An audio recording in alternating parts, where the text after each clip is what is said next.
The first rays of sunlight touched the green hills of Verdania Prime as Elder Hyansek walked through his fields.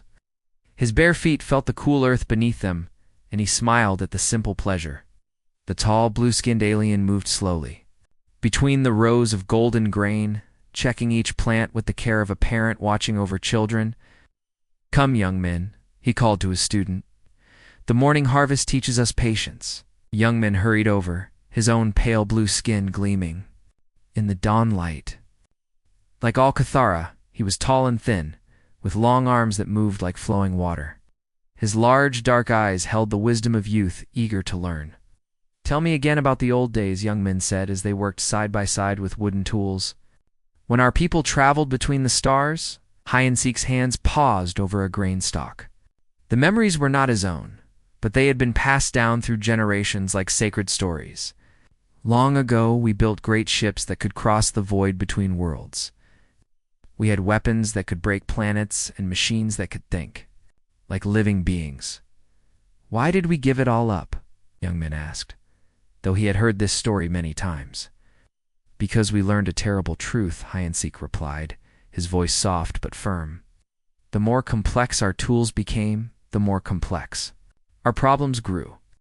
We fought wars that lasted centuries. We built weapons that could destroy entire star systems. We created machines that turned against us. In the end, we realized that all our technology had brought us only suffering." They worked in comfortable silence for a while, their movements matching the slow rhythm of the wind through the grain. Around them, the village of Kethera was waking up. Smoke rose from cooking fires. Children played simple games with sticks and stones. Elders sat in circles, sharing stories and wisdom. "The pure path saved us," Hyensek continued. 300 years ago, our greatest leaders made a choice. They gathered all our advanced technology and buried it deep underground. They tore down our metal cities and planted gardens in their place. They taught us that true strength comes from living in harmony with the world around us. Young Min nodded, but his eyes held questions. "But Elder, what if someone comes from the stars? What if they have the weapons we gave up?" Hyensek looked up at the clear blue sky. No metal ships cut through it. No engines roared overhead. Only birds and clouds moved in the peaceful air. Who would come here? We have nothing they would want except peace. And peace cannot be taken by force. The village was fully awake now. Women wove cloth from plant fibers, their fingers moving in patterns learned from their mothers. Men shaped tools from wood and stone, each piece made with love and care.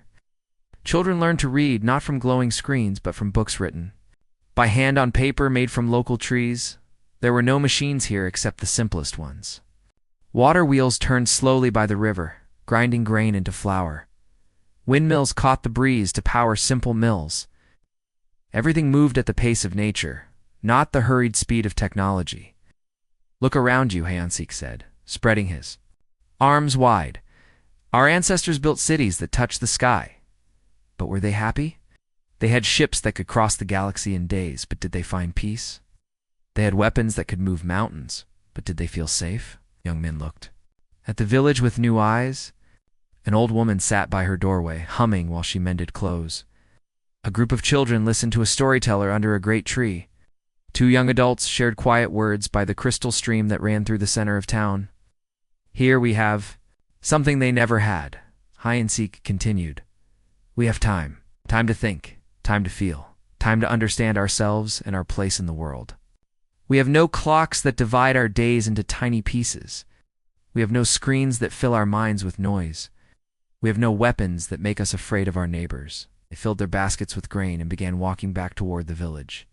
The path was worn smooth by 3 centuries of bare feet. Flowering vines grew along the stone walls, and the air was sweet with their perfume. "The pure path is not just about giving up technology," Hyensek explained as they walked.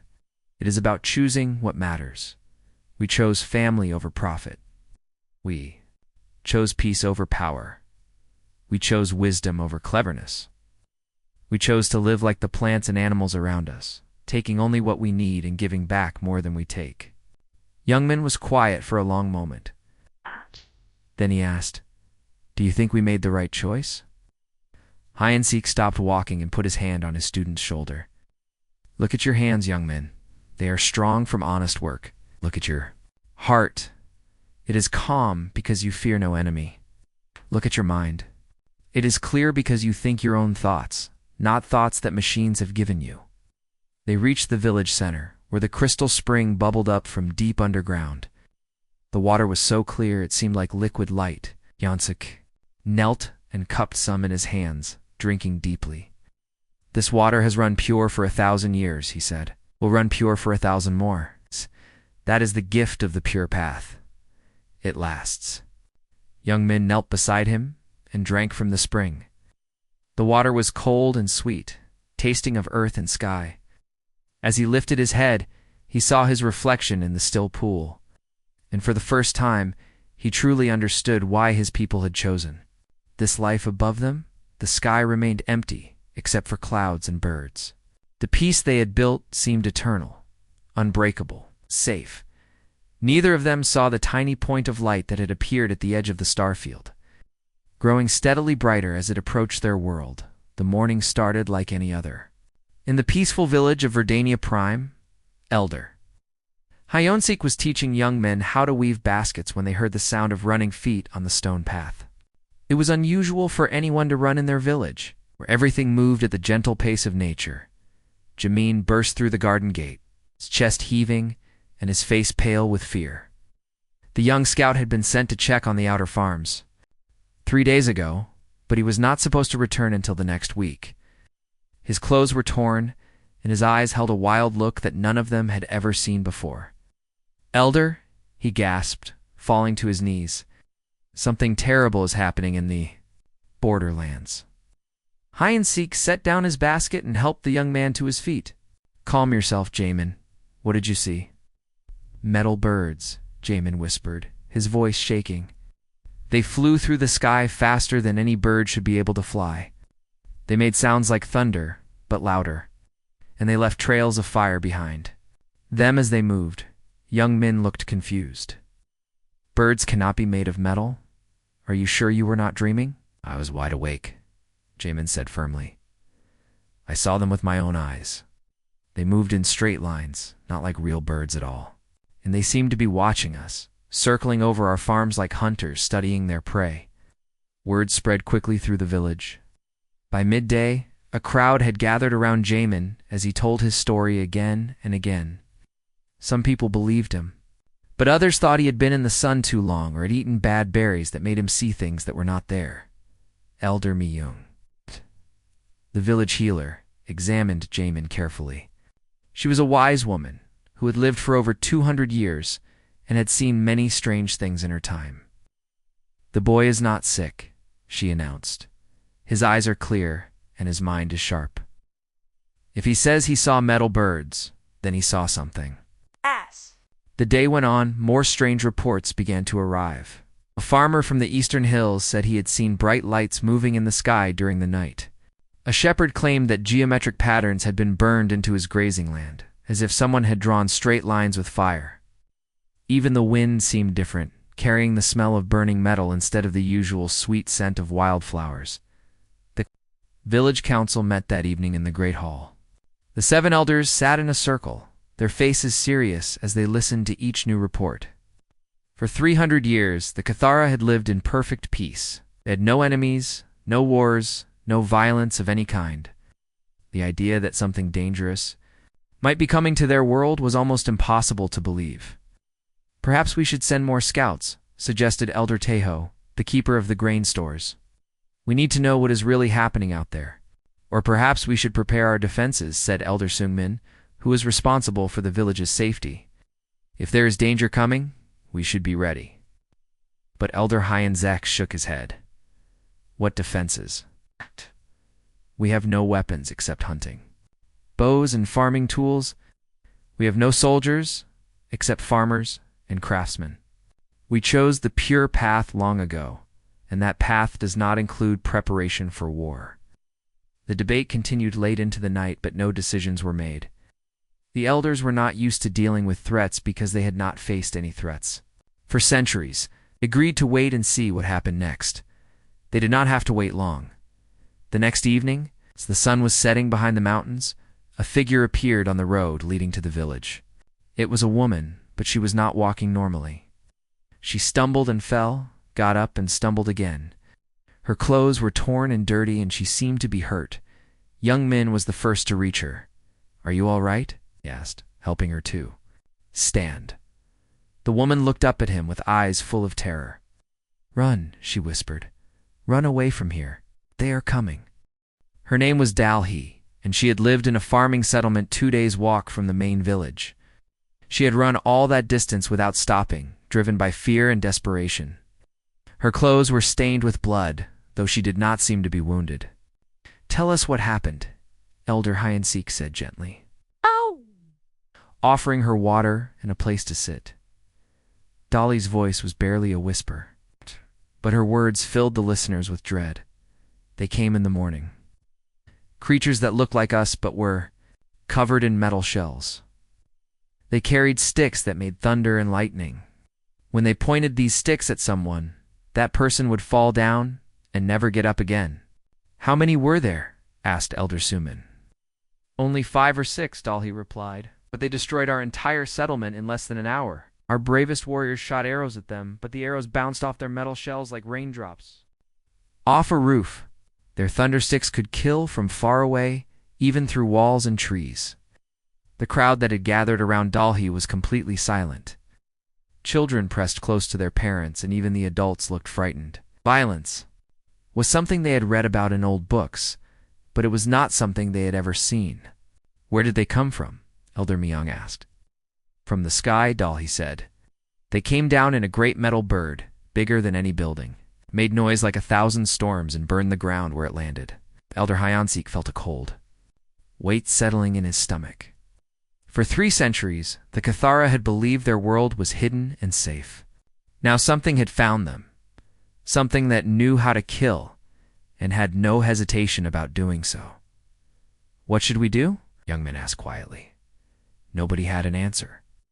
The age of peace was ending, and none of them knew what would come next. "Commander." Dongjun crouched behind a large rock on the hillside, holding a small device up to his eye. Through the scope, he could see the alien village spread out in the valley below. The creatures moved slowly and peacefully, going about their daily work without any sign of urgency or fear. "What do you think, Lieutenant?" asked the woman. Beside him, Lieutenant Soyoung was staring at a screen covered with numbers and lines. She had been listening for electronic signals from the village for 3 days, but her equipment showed nothing. "They are definitely intelligent beings," she said quietly. "Look at their buildings. Design is too complex for primitive minds, but I am not finding any technology at all." "No electricity?" Dongjon asked. "Nothing. No radio signals, no power sources, no electronic equipment of any kind. It is like they are living in the Stone Age, but their architecture suggests they once knew how to build advanced structures." Sergeant Minho shifted his weight, making sure his weapon was ready. "Maybe they are hiding their technology from us. This could be a trap." Dongjun lowered his scope and thought about this possibility. Earth had sent his team to find new worlds for human colonization. Their home planet was becoming too crowded, and resources were running out. They needed new places to live, and this world seemed perfect. The air was breathable, the water was clean, and there were plenty of minerals in the ground. The aliens were a complication, but not necessarily a big problem. Earth's colonization rules were clear. Try to make peace with native species when possible, but the mission came first. Humanity's survival was more important than alien comfort. "They look harmless enough," Dongjun said, "but we need to be careful. Intelligence reports suggest some alien species have been known to hide their true capabilities. Should we attack first?" Minho asked. "Hit them before they can organize?" "No," Dongjun replied firmly. "We follow protocol. We make contact. Try to negotiate and see what happens. If they cooperate, everyone benefits. If they do not, you let the sentence hang unfinished." 3 days later, Unjom stood in a grassy meadow halfway between the human base and the alien village. He had chosen this location because it was neutral ground, visible from both settlements, and had no trees or rocks that could hide ambushes. The aliens approached slowly, carrying a white banner that fluttered in the gentle breeze. There were 5 of them, all tall and thin, with pale blue skin that seemed to glow in the sunlight. They moved with a fluid grace that reminded Dongjun of dancers. The leader was clearly the oldest. With silver hair and eyes that held the weight of many years, he wore simple robes made from plant fibers, and his feet were bare. Behind him walked 4 others, including a young male who looked nervous but determined. Dongjun had brought 3 soldiers with him, all armed but with weapons pointed at the ground. Their body armor and helmets made them look like metal insects compared to the graceful aliens. Universal Translator is working, So Young reported through his earpiece. We should be able to communicate. The old alien stepped forward and spoke in a voice that was musical and calm. The translator in Dong Chen's ear converted his words into English within seconds. We are the Kethera, the alien said. We welcome you to our world, but we ask that you leave in peace. Dongjun studied the creature before him. Up close, he could see that the alien's eyes were large and dark, filled with intelligence and something that might have been sadness. We are humans from the planet Earth, he replied. We are explorers looking for new worlds. Our species needs new places to live because our home world is becoming too crowded. The alien leader nodded slowly. I understand your need, but this world is our home. We have lived here for many generations, and we have no wish to share it with others. Your world is large, Dongjun said reasonably. There is room for both. Our peoples, we could help each other. We have technologies that could make your lives easier. We once had great technologies, the alien replied. Ships that could travel between stars, weapons that could destroy mountains, machines that could think like living beings. But we gave them all up because we learned that such things bring only suffering. This was interesting news. Dongjun made a mental note to report this to Earth Command. If these aliens had once possessed advanced technology, they might still have access to it, hidden somewhere. We do not seek to harm you, Dongjun said, but we cannot leave. Our people are dying on our home world. We need new resources, new places to live. This planet has everything we require. The alien's expression grew sad. And if we refuse to share our world, Dongjun hesitated. He did not want to threaten these peaceful beings, but his orders were clear. Then we will take what we need anyway. It would be better for everyone if we could work together. The alien leader was quiet for a long moment, staring at the ground. When he looked up again, his eyes were filled with a deep sorrow. You speak of need, but you come with weapons. You speak of cooperation, but you threaten to take what is not yours. This is not the way of peace. Sometimes peace is not possible. Dongjun replied. Sometimes survival requires difficult choices. Yes, the alien said softly. Sometimes it does. The meeting ended with both sides returning to their settlements. Dongjun reported the conversation to Earth Command, recommending that they proceed with colonization plans. The aliens seemed peaceful and primitive, unlikely to pose a serious threat, but as he watched the alien delegation walking away across the meadow, he could not shake the feeling that he had just made a terrible mistake. There had been something in the old alien's eyes, a knowledge that suggested these beings were not as helpless as they appeared. Time would tell if his assessment was correct. The sound of metal biting into earth woke Elder Hyansik before dawn. He stepped outside his simple dwelling and saw lights moving on the sacred hillside where his ancestors had built their first temple. The lights were not the gentle glow of Kethera lanterns, but harsh white beams that cut through the darkness, like knives. Elder Youngmin appeared at his side, his face pale with shock. The humans are destroying the Grove of Memory. Hyansik felt something cold settle in his chest. The Grove of Memory was where they buried their dead, where the oldest trees on the planet grew, where children learned the stories of their people. It was sacred ground that had not been touched by tools for 300 years. Come, he said quietly. We must see this with our own eyes. They climbed the ridge that overlooked the valley, joined by other villagers who had heard the terrible sounds. What they saw below made several of the younger Kethara cry out in anguish. Massive metal machines with rotating blades were cutting down trees that had stood for 1,000 years. The ancient trunks fell with crashes that shook the ground. Behind Thet recutting machines came others that dug deep holes in the earth, pulling up precious metals and stones. They are destroying everything, whispered Elder Myung. tears running down her blue cheeks. 3 centuries of careful growth, gone in a single night. Young Min's hands were shaking with anger. Elder, we cannot let this continue. Give me permission to gather the warriors. We have bows and spears. We can fight them. Hyansik looked at his young apprentice with sadness. What would you fight with? Arrows made of wood against weapons that spit fire. Courage against metal shells. That cannot be pierced? We have to try, young Min insisted. We cannot just watch them destroy our world. That night, despite Hyansik's warnings, young Min gathered 30 of the youngest and strongest Cathera. They crept through the darkness toward the human mining site, carrying bows and spears and hearts full of righteous anger. Sergeant Minho was monitoring the security screens when the aliens appeared. His equipment showed their body heat as bright spots moving. Through the forest, they were trying to be quiet, but human technology could see them as clearly as if they were walking in daylight.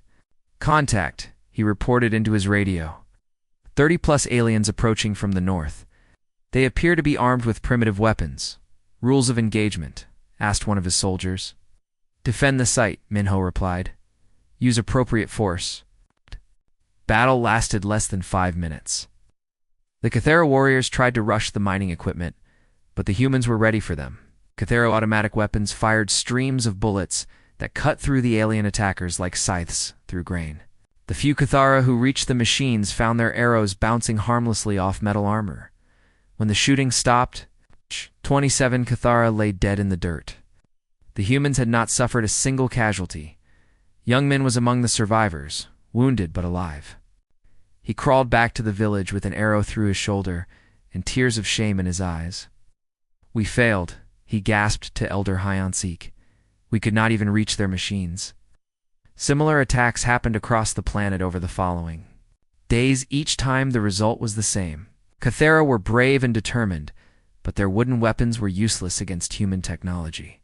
Their bodies, adapted for peace and graceful movement, could not withstand the terrible power of human war machines. Commander Dongjun received reports of each encounter with growing confidence. The aliens were exactly what they appeared to be. A primitive species with no real military capability. Earth Command would be pleased to know that colonization could proceed without significant resistance. Sir Lieutenant Soyoung appeared at his command tent. I have been monitoring alien communications. They are talking about something called the old ways in sealed vaults. It sounds like they might have hidden weapons somewhere. Dongjun, consider this information. How hidden could they be? We have scanned this entire region. If they had significant technology, we would have detected it. Maybe the technology is very old, Soyoung suggested. Maybe it does not show up on our scans. Keep listening, Dongjun ordered, but do not worry too much. These aliens have shown no ability to threaten our operations. Prepare for the final phase. Earth Command wants this sector completely secured within the week. Far away in the ancient capital city of the Cathara, Elder Hyansik stood before a door that had not been opened for 300 years. The door was made of a metal that seemed to drink light, and it bore symbols that hurt to look at directly. Behind this door lay the weapons of the old empire. Devices that could crack planets, shields that could turn aside any attack, machines of war that had once made the Cathera the most feared species in the galaxy. His ancestors had sealed these weapons away when they chose the pure path, hoping they would never be needed again. Elder Young Min stood beside him, his wounded arm bound with healing herbs. The humans are planning a final attack. They want to drive us from our remaining settlements. Hyansik closed his eyes and felt the weight of 3 centuries pressing down on him. His people had chosen peace over power, wisdom over weapons, harmony over conquest. But now their choice was extinction or abandoning everything they had become. If we use these weapons, he said slowly, we will no longer be the same people. We will become what we once fled from if we do not use them. Young Min replied, we will no longer be people at all. Hyansik's hands trembled as he reached for the ancient lock. The codes were burned into his memory, passed down through generations of elders who had prayed never to use them. His fingers moved over the symbols, each one a step away from everything the Cathara had built. The door opened with a whisper, revealing darkness that seemed to pulse with sleeping power. The metal door slid open with a soft hiss, releasing air that had been trapped for 300 years. Elder Hyansik stepped into the darkness, his bare feet touching cold stone that no Cathara had walked on since his great-grandfather's time. Behind him, Youngmin and 12 other warriors followed, their faces pale with fear and determination. The chamber was vast, filled with rows of gleaming weapons that seemed to glow with their own inner light. Energy rifles hung on the walls. Like sleeping serpents, their surfaces covered in symbols that hurt to look at directly. Shield generators hummed quietly in the corners, waiting to spring to life. Combat armor that could turn a Kethera into an unstoppable war machine stood, ready in neat lines. "So much power," Youngmin whispered, reaching toward one of the rifles. "Do not touch anything yet," Hyansik warned. "These weapons are not tools. They're curses that we sealed away for good reason." But even as he spoke, Hyansik could feel the pull of the ancient technology. His ancestors had built these weapons to conquer star systems, to bend entire species to their will. The knowledge of how to use them was written into his genetic memory, passed down through generations like a sleeping poison. Above them, the sound of human aircraft grew louder. Commander Dongjun was preparing his final assault on the Kethera, capital confident that his superior technology would crush the alien resistance once and for all. "We have no choice," Hyansik said, his voice heavy with regret. He reached for the nearest energy rifle, and the moment his fingers touched its surface, the weapon came alive. Power flowed through his body, connecting him to systems he had never seen but somehow understood perfectly. "Forgive us, ancestors," he whispered. "Today we become what we swore never to be again." The other Kethera began picking up weapons, their movements becoming more confident as ancient instincts awakened. The peaceful farmers and craftsmen were transforming into something else, something their species had tried to leave behind forever. At dawn, Commander Dongjun led his attack force toward the Kethara capital. He had 3 full companies of human soldiers armed with the best weapons Earth could provide. His drones showed no unusual activity in the alien settlement, and thermal imaging revealed the Kethera gathered in their usual defensive positions. "This should be over quickly," he told Lieutenant So Young over the radio. "These aliens have shown no ability to mount serious resistance." The first energy bolt came from nowhere, a beam of pure light that struck Sergeant Minho's squad and turned them into vapor in an instant. One moment they were advancing across the open ground, the next they were gone, leaving only scorch marks in the earth. "What the hell was that?" Dongjun shouted into his radio, but Lieutenant Soyoung's response was cut off as invisible barriers shimmered into existence around the alien positions. Human bullets bounced off these shields like raindrops off glass. More energy beams lanced out from the Kethera positions, each one finding its target with deadly precision. Human soldiers who had seemed invincible just moments before were falling like leaves in a storm. Their advanced armor and weapons were useless against technology that belonged to a more advanced age. Young Dashmin stood behind one of the energy shields, his hand steady on an ancient rifle that made the human weapons look like toys. The weapon sang in his grip, guiding his aim with inhuman accuracy. Each shot he fired eliminated another human soldier, and he felt a terrible joy in the destruction. "Is this what power feels like?" he asked Elder Hyansik, who stood beside him with his own weapon. "Yes," Hyansik replied sadly. "Yes. This is why we gave it up." The battle lasted only 2 hours. When it was over, most of the human force was dead or fled. Commander Dongjun watched his army crumble through his command drone's camera. He was unable to understand how peaceful farmers had become. Unstoppable warriors overnight. "Fall back," he ordered, but the retreat became a panicked flight.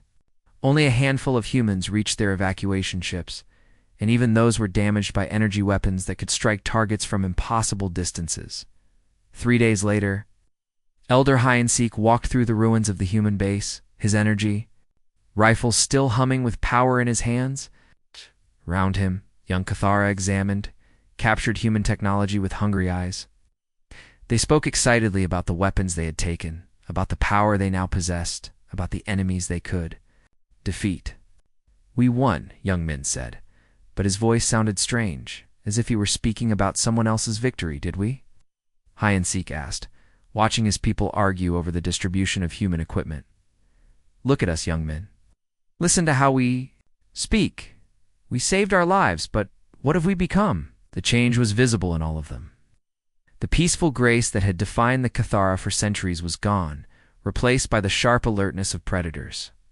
They stood differently, moved differently, thought differently. The weapons had awakened something in them that 300 years of peace had not been able to kill. A week later, a message arrived from Earth.